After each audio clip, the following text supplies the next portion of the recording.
Rompre. Avec ce cadre serait perçu comme un signal négatif, susceptible de décourager d'autres partenaires et d'isoler durablement l'économie nationale. Dans cette lecture, la continuité prime sur la correction d'éventuelles injustices passées. Un second argument met en avant le développement économique indirect. Les entreprises minières affirment avoir créé des emplois, contribué à des infrastructures locales et soutenu la croissance par des taxes et des redevances, même limitées. Elles soutiennent que sans leur présence, certaines ressources seraient restées inexploitées, faute de capacités techniques et financières locales suffisantes. Ce raisonnement présente les accords comme imparfaits mais nécessaires dans un contexte de dépendance structurelle. Enfin, un troisième argument invoque la responsabilité interne. Les critiques soulignent que la mauvaise gestion, la corruption locale ou l'inefficacité administrative auraient amplifié les effets négatifs des contrats. Dans cette perspective, remettre en cause les partenaires étrangers masquerait des faiblesses internes plus profondes et déplacerait la responsabilité plutôt que de la résoudre. La réponse construite par Ibrahim Traoré ne nie pas frontalement ces points, mais les recontextualise. Sur la stabilité juridique, il rappelle que la légalité formelle ne garantit pas l'équité. Des contrats peuvent être valides tout en produisant des résultats structurellement déséquilibrés, surtout lorsqu'ils sont négociés dans un rapport de force asymétrique. Concernant le développement, les données présentées montrent que les retombées sont restées marginales par rapport à la valeur extraite. Tchata, non, ce qui affaiblit l'argument du bénéfice partagé. Quant à la responsabilité interne, la réponse consiste à distinguer les causes. Reconnaître des défaillances locales n'annule pas le rôle des règles contractuelles qui les ont rendues possibles et parfois encouragées. En combinant ces éléments, la démarche vise à dépasser une opposition simpliste.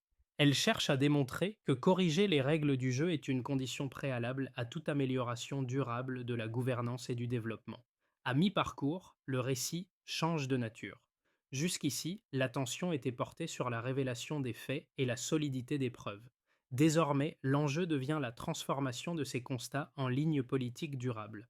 Ibrahim Traoré ne se contente plus d'exposer un système défaillant. Il affirme que le maintien du statu quo serait plus risqué que la rupture elle-même. Cette inversion du raisonnement marque un tournant stratégique. Le cœur de ce moment réside dans une idée simple. La dépendance n'est pas neutre. Elle crée une vulnérabilité permanente qui limite la capacité d'un État à décider pour lui-même. En plaçant cette vulnérabilité au centre du débat, la question cesse d'être strictement d'économique. Elle devient institutionnelle et symbolique. Accepter des pertes continues au nom de la stabilité revient à institutionnaliser l'inégalité. Ce changement de cadre modifie aussi la lecture internationale. La démarche n'apparaît plus comme une réaction émotionnelle ou isolée, mais comme une tentative de redéfinition des règles. Les partenaires étrangers comprennent alors que la discussion ne porte plus seulement sur des contrats spécifiques, mais sur le principe même de leur conception. Ce tournant agit comme un révélateur. Il explique pourquoi les réactions s'intensifient et pourquoi les conséquences à venir dépasseront le cas burkinabé. À partir de cet instant, chaque décision est interprétée comme un signal adressé au reste du continent et au système économique mondial. Les conséquences des décisions prises se déploient sur plusieurs niveaux et touchent des acteurs distincts. Pour l'État burkinabé d'abord, la remise en cause des accords miniers signifie un changement immédiat de posture. Sous l'impulsion d'Ibrahim Traoré, les autorités cherchent à reprendre un contrôle direct sur des ressources stratégiques, non seulement pour augmenter les recettes publiques, mais aussi pour réaffirmer une capacité de décision autonome. Cette orientation entraîne une réorganisation administrative, la mise en place d'audits et la recherche de nouveaux cadres de gestion avec des résultats encore inégaux mais symboliquement forts. Pour les entreprises concernées, l'impact est plus abrupt. La suspension des contrats et les enquêtes annoncées créent une incertitude juridique et financière. Certaines sociétés voient leurs opérations ralenties, d'autres suspendues, ce qui affecte leurs perspectives à court terme. Cette situation provoque des réactions contrastées, des contestations juridiques, des tentatives de renégociation et, dans certains cas, des retraits temporaires. Le message envoyé est clair. Les règles précédemment admises ne sont plus garanties. Du côté des citoyens, les effets sont à la fois matériels et psychologiques. À court terme, l'incertitude économique suscite des inquiétudes, notamment dans les zones dépendantes de l'activité minière. Mais parallèlement, un sentiment de dignité retrouvée s'exprime dans l'espace public. Des réunions communautaires et des mobilisations symboliques traduisent l'idée que les décisions prises engagent l'avenir collectif. La question n'est plus seulement celle de l'emploi immédiat, mais celle du partage équitable des richesses sur le long terme. À l'échelle régionale, l'onde de choc dépasse les frontières. Plusieurs pays voisins observent attentivement l'évolution de la situation. Certains responsables politiques y voient un précédent potentiellement inspirant, d'autres un risque de déstabilisation. Dans tous les cas, la démarche du Burkina Faso alimente un débat plus large sur la renégociation des accords extractifs en Afrique de l'Ouest. Enfin, sur le plan international, les réactions révèlent une ligne de fracture. Des soutiens populaires émergent au sein de la société civile africaine et au-delà, tandis que certaines capitales expriment leurs réserves. Pour Ibrahim Traoré, cette pluralité de réponses confirme que l'enjeu dépasse le cadre national. Les conséquences ne se mesurent pas uniquement en termes économiques, mais en termes de signal politique envoyé à un système longtemps considéré comme immuable.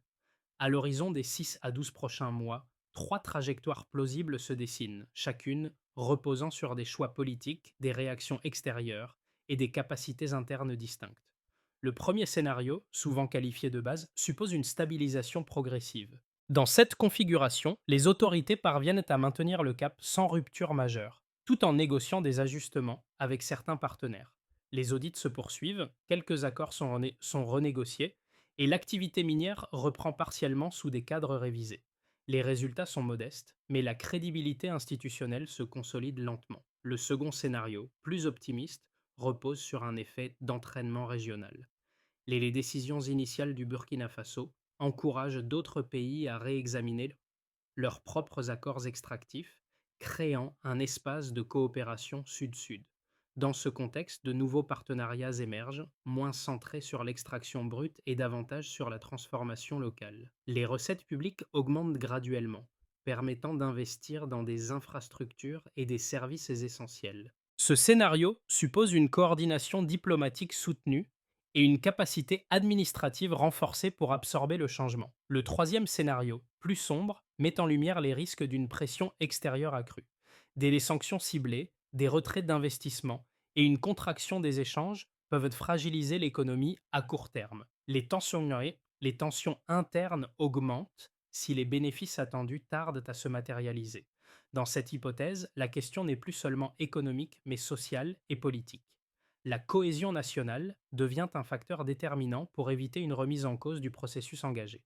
Ces scénarios ne sont pas exclusifs.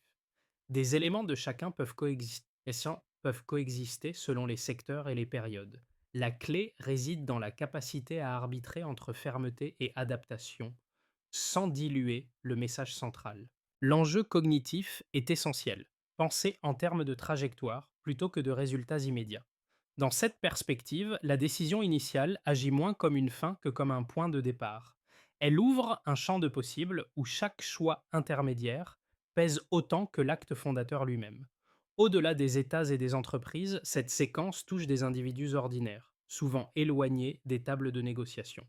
Pour beaucoup, la question posée par les décisions d'Ibrahim Traoré n'est pas abstraite. Elle renvoie à des réalités concrètes. Emploi, accès aux services publics, perspectives pour les générations futures. Lorsque les ressources quittent un pays sans retombées visibles, ce sont des écoles non construites, des routes inachevées et des hôpitaux sous-financés qui deviennent la norme. Pour un lecteur extérieur, cette situation invite à une réflexion plus large sur la manière dont les richesses naturelles sont intégrées dans les économies mondiales. Les produits issus de ces ressources circulent quotidiennement, souvent sans que leur origine ou les conditions de leur extraction soient questionnées. Le cas burkinabé agit alors comme un miroir révélant les liens invisibles entre consommation globale et réalité locale. Cette connexion passe aussi par l'idée de responsabilité collective. Les choix opérés aujourd'hui influencent la stabilité de régions entières et, à terme, les équilibres mondiaux. En ce sens, la démarche portée par Ibrahim Traoré ne concerne pas uniquement un pays africain. Elle interroge la cohérence entre discours sur le développement, pratiques économiques et attentes citoyennes. Enfin, cette histoire rappelle que les décisions politiques ont une dimension humaine durable. Derrière chaque contrat, il y a des trajectoires de vie affectées sur plusieurs décennies. En replaçant ces enjeux dans une perspective compréhensible, le récit invite le lecteur à dépasser l'analyse technique pour saisir l'impact réel de règles souvent présentées comme neutres. C'est à ce niveau que l'engagement devient possible, non par adhésion idéologique, mais par compréhension des conséquences partagées. La phase suivante repose sur une logique opérationnelle plus que déclarative. Pour Ibrahim Traoré, l'objectif n'est pas seulement de dénoncer un système, mais de construire une alternative fonctionnelle. La première étape consiste à clarifier le cadre institutionnel. Cela passe par des audits indépendants, la centralisation des données contractuelles et la définition de règles de transparence accessibles au public. Sans cette base, toute renégociation risquerait de reproduire les mêmes asymétries. La deuxième étape concerne la capacité technique. Reprendre le contrôle des ressources implique de renforcer les compétences locales, tant dans l'administration que dans les métiers de l'extraction et de la transformation. Des partenariats ciblés, fondés sur le transfert de savoir-faire plutôt que sur la simple concession, deviennent alors prioritaires. Cette approche vise à réduire la dépendance structurelle qui a justifié par le passé des accords déséquilibrés. Un troisième axe porte sur la temporalité. Les effets positifs ne peuvent être immédiats. La feuille de route présentée insiste sur des indicateurs intermédiaires, amélioration de la collecte fiscale, réinvestissement progressif dans les infrastructures et stabilisation sociale. Ces jalons permettent de mesurer l'avancée sans promettre des résultats irréalistes à court terme. Enfin, la dimension diplomatique reste centrale. Ibrahim Traoré privilégie une stratégie d'ouverture conditionnelle, cherchant à maintenir des relations tout en affirmant des lignes rouges claires. L'idée n'est pas l'isolement, mais la redéfinition des termes de l'échange. Cette feuille de route n'offre aucune garantie de succès automatique. Elle propose toutefois une logique cohérente où chaque étape renforce la suivante. En articulant gouvernance, compétences et diplomatie, elle transforme une rupture symbolique en processus mesurable, ouvrant la voie à une souveraineté plus concrète que déclarative. Le récit revient alors à son point d'ancrage humain. Ce dossier, longtemps resté dans l'ombre, redevient un symbole chargé de mémoire et de sens. Ce n'est plus seulement un ensemble de pages, mais le fil reliant des décennies de silence à un moment de parole assumé. En le mettant au centre de l'action, Ibrahim Traoré transforme un héritage individuel en acte collectif, capable de résonner bien au-delà des frontières nationales. Cette conclusion ne célèbre pas une victoire définitive. Elle rappelle plutôt la fragilité de toute tournante historique. Les espoirs suscités sont réels, tout comme les incertitudes qui persistent. Pourtant, quelque chose a déjà changé. Le regard, porté sur les ressources, sur la légitimité des règles et sur la capacité d'un pays à dire non n'est plus le même. Cette transformation est moins visible que des chiffres budgétaires, mais elle marque les esprits durablement. Dans cette perspective, la figure d'Ibrahim Traoré fonctionne comme un point de convergence. Elle cristallise une attente partagée, celle de voir la dignité cesser d'être un concept abstrait pour devenir un principe opérationnel. Le rappel est simple et percutant. Une décision, lorsqu'elle s'appuie sur des faits et une mémoire collective, peut redéfinir ce qui semblait immuable. La force de ce moment tient précisément à cela. Il ne promet pas un avenir parfait. Il affirme qu'un autre chemin est pensable, et que le courage politique peut encore ouvrir des possibles là où tout semblait verrouillé. La séquence qui s'achève ne demande pas une adhésion immédiate ni une prise de position tranchée. Elle invite plutôt à une réflexion partagée sur la manière dont les ressources, les règles et les rapports de pouvoir sont organisés aujourd'hui. L'expérience du Burkina Faso, portée par Ibrahim Traoré, fonctionne comme un point d'observation. Elle permet d'interroger ce qui est souvent accepté comme normal, simplement parce que cela dure depuis longtemps. Pour le lecteur, l'enjeu est moins de juger que de questionner. Comment définir un partenariat équitable? À partir de quel moment la légalité cesse-t-elle de suffire pour garantir la justice? Ces interrogations dépassent largement un pays ou un continent. Elles concernent toute société intégrée dans des chaînes économiques mondiales, visibles ou invisibles. Cette histoire laisse volontairement la discussion ouverte. Elle suggère que les réponses ne peuvent être uniques ni définitives, mais construites collectivement à partir de faits, de comparaisons et d'expériences concrètes. Si ce récit a une utilité, c'est peut-être celle-ci. Encourager un échange plus lucide sur ce que signifie aujourd'hui décider de son avenir dans un monde interdépendant. Et si le plus grand vol de l'histoire s'était déroulé en plein jour? Pendant plus de 30 ans, le Burkina Faso a été présenté comme pauvre et dépendant, tandis que ses ressources minières qui tiennent le pays à travers des contrats opaques, des clauses déséquilibrées et des profits largement captés à l'étranger. Que signifie cette révélation pour le monde lorsque Ibrahim Traoré transforme un simple dossier en accusation publique contre un système économique présenté comme légal et normalisé? À partir de cet instant précis, l'ordre établi commence à vaciller. Cette histoire promet plus qu'un récit de confrontation politique ou économique. Elle propose de comprendre comment une décision, portée par Ibrahim Traoré, a déplacé un débat longtemps confiné aux marges vers le centre de la scène internationale. En suivant les faits, le lecteur saisira pourquoi des contrats présentés comme légaux ont pu produire, année après année, des effets contraires au développement annoncé, et comment leur remise en cause a redéfini les rapports de force. L'enjeu est clair. Mesurer ce que signifie réellement reprendre le contrôle de ressources stratégiques dans un système mondial structuré par des règles asymétriques. Ce n'est pas seulement l'histoire d'un pays enclavé d'Afrique de l'Ouest, mais celle d'un précédent qui interroge la solidité juridique, morale et politique de pratiques longtemps tolérées. Ce parcours permettra aussi d'évaluer les coûts et les risques d'une telle rupture. Pressions extérieures, fragilités internes, attentes populaires élevées. À travers ces éléments, le lecteur comprendra pourquoi cette séquence dépasse le cadre national et touche à une question plus large de souveraineté et de justice économique. La révélation centrale tient en un chiffre et un geste. Dès les premières minutes, Ibrahim Traoré s'appuie sur un dossier montrant qu'en moyenne, à peine une fraction minime des profits miniers revenait réellement à l'État, alors même que l'extraction s'étalait sur plusieurs décennies. Ce contraste entre richesse produite et retombées locales devient le point de bascule du récit, car il transforme une intuition diffuse en preuve structurée. Pour comprendre la portée de ce moment, il faut revenir au contexte. Le Burkina Faso, pays enclavé d'Afrique de l'Ouest, a longtemps été perçu à l'extérieur comme marginal dans l'économie mondiale. Cette image a facilité l'installation de partenariats de minières présentés comme des opportunités, mais négociés dans un rapport de force profondément inégal. Les contrats évoqués dans le dossier remontaient à plus de 30 ans et avaient été reconduits sans véritable débat public, protégés par une technicité juridique difficilement accessible à la population. La singularité de l'intervention d'Ibrahim Traoré réside dans la manière de lier ces éléments dispersés. Le dossier ne se limite pas à dénoncer une injustice abstraite. Il assemble dates, signatures et clauses pour montrer une continuité.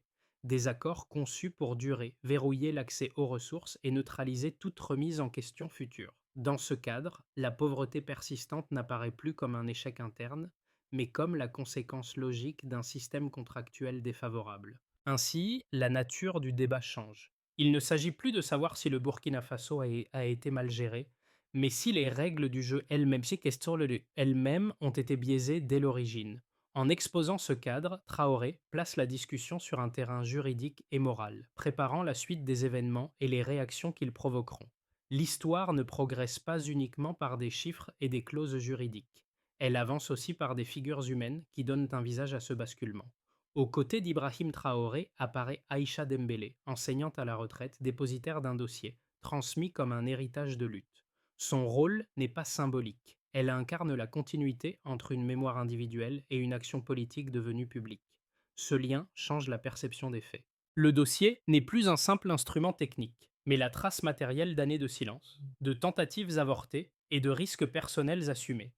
Dans les réunions où ces documents sont présentés, la tension est immédiate. Les interlocuteurs étrangers, habitués à des échanges feutrés, se retrouvent confrontés à des preuves ce qui déplace la discussion hors du registre de la négociation classique.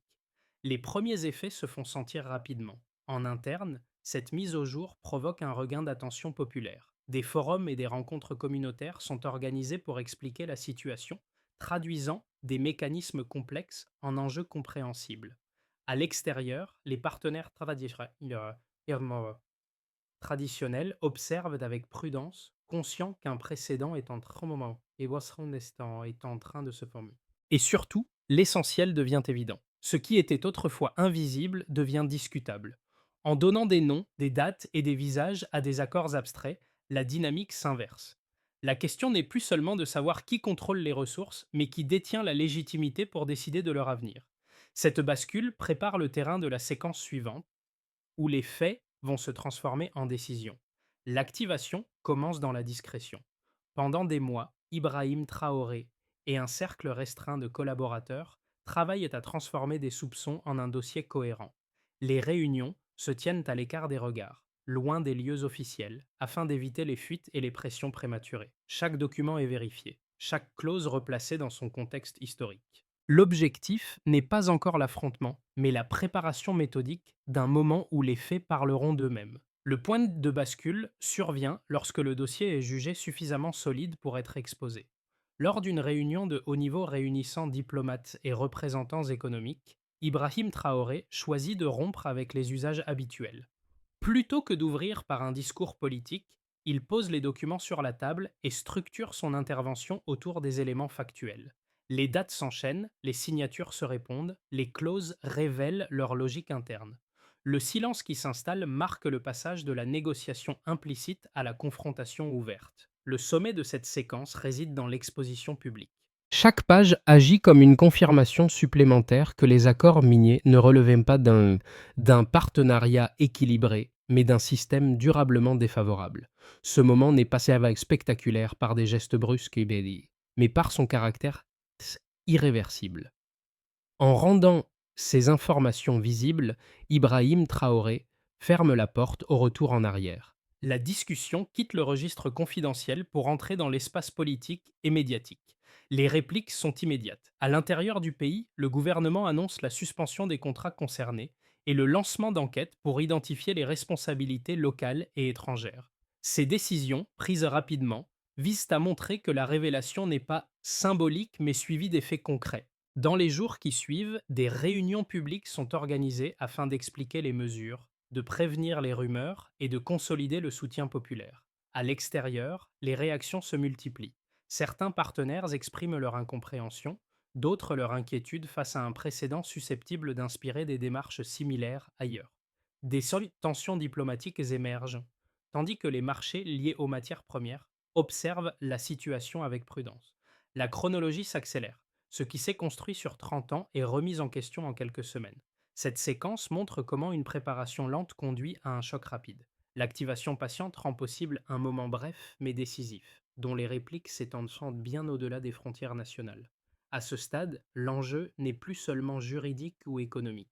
Il devient politique, symbolique et stratégique, annonçant la phase où les chiffres et leurs conséquences seront scrutés avec une attention accrue. Le point de départ est un contraste mesurable entre ce qui est extrait et ce qui revient réellement au pays. Selon les éléments contenus dans le dossier, les accords miniers prévoyaient que l'État burkinabé ne perçoive en moyenne qu'une part très faible des profits générés, alors que l'exploitation s'étendait sur plusieurs décennies. Ce différentiel, stable dans le temps, devient la clé de lecture centrale pour comprendre l'ampleur des pertes accumulées. Le premier indicateur concerne les redevances. Les contrats évoqués fixaient des taux présentés comme standards au moment de leur signature, mais qui, replacés dans une perspective comparative, apparaissent nettement inférieurs aux pratiques observées dans d'autres pays producteurs. Cette différence, répétée année après année, produit un effet cumulatif considérable. Elle explique pourquoi la croissance du secteur minier n'a pas entraîné une amélioration proportionnelle des finances publiques ni des services essentiels. Le deuxième indicateur touche aux volumes exportés. Les documents font état de quantités importantes de ressources, notamment aurifères, extraites sur une longue période, avec une large majorité destinée à l'exportation. Le décalage entre ces volumes et les recettes officiellement déclarées soulève la question de la sous-évaluation systématique. Cette pratique, décrite dans le dossier, permettait de réduire les obligations fiscales et de transférer la valeur ajoutée hors du pays, sans enfreindre formellement les clauses existantes. Un troisième élément quantitatif concerne l'estimation globale des pertes. En agrégeant les données disponibles, les premières évaluations évoquent des montants cumulés extrêmement élevés sur plusieurs décennies. Ces chiffres ne prétendent pas mesurer l'ensemble des coûts sociaux ou environnementaux, mais ils donnent un ordre de grandeur suffisant pour changer la perception du débat. La pauvreté persistante n'apparaît plus comme une anomalie inexplicable, mais comme la conséquence logique d'un flux de richesses orienté vers l'extérieur. Ibrahim Traoré insiste sur un point méthodologique. Ces chiffres ne sont pas isolés. Ils sont accompagnés de signatures, de dates et de correspondances internes qui attestent de leur cohérence. Cette articulation entre données chiffrées et documents juridiques renforce leur crédibilité et limite les marges de contestation. La preuve n'est plus seulement morale, elle devient technique et vérifiable. La lecture de ces données modifie le cadre d'analyse. Il ne s'agit plus de dénoncer une exploitation abstraite, mais de démontrer, étape par étape, comment un système contractuel produit des résultats prévisibles. Cette approche permet de déplacer la discussion vers la responsabilité des règles elles-mêmes. À partir de là, la question n'est plus de savoir si le pays a perdu, mais comment et pourquoi ces pertes ont été rendues possibles sur une période aussi longue. Les opposants à la remise en cause des accords miniers avancent plusieurs arguments structurés. Le premier repose sur l'idée de stabilité juridique. Selon eux, ces contrats, signés et reconduits dans le temps, garantissaient une prévisibilité essentielle à l'investissement étranger.